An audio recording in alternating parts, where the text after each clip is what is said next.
जहाँ तक ताल्लुक चुनाव का है, चुनाव सामने है। हम स्वाभिमानी और देश को, राष्ट्र को, अपने को मजबूत बनाने वाले लोग हैं।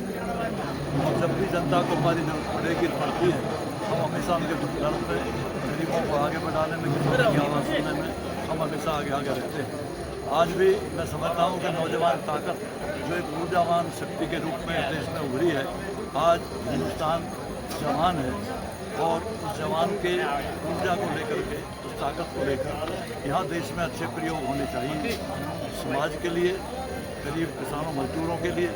आने वाले चुनाव में हमारी पार्टी जो दूसरी पार्टियों से भी गठबंधन में है, करीबन 100 सीटों पर उत्तर प्रदेश में चुनाव लड़ेगी।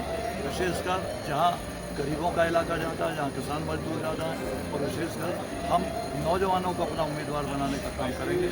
उसी कड़ी में मैंने उन्नाव विधानसभा से जो नौजवान लड़का गगन यादव है वो यहीं मौजूद है, हमने उसको प्रत्याशी घोषित किया है और भी क्षेत्रों में हम आने वाले दिनों में अपने नौजवान प्रत्याशी घोषित करेंगे। देवेंद्र प्रधान जी ने आज इस्तीफा दिया, सरकार झुक गई, बच्चों का अपना मेहनत रंग लाई, क्या दृष्टिकोण है, क्या कहते हैं आप इस बारे में? मैं धन्यवाद देता हूँ भारत सरकार को इसलिए कि उन्होंने नौजवानों की मंशा, परेशानी और कठिनाइयों को समझा, उनकी मानसिकता को समझा और उनके फेवर के लिए या उनके आगे बढ़ते हुए कदमों को और तेज़ी से आगे विकास की गति देने के लिए माननीय मंत्री जी ने इस्तीफा दिया। एक अच्छी बात है, अच्छी परिपाटी है, क्योंकि राजनीति में अपने आप को ईमानदारी के कैडर पर रखना और गरीब जनता के साथ रखना, यही इस देश की ज़रूरत है।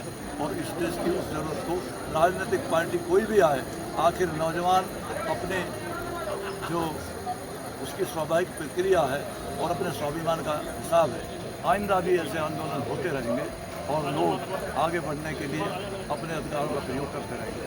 ठीक।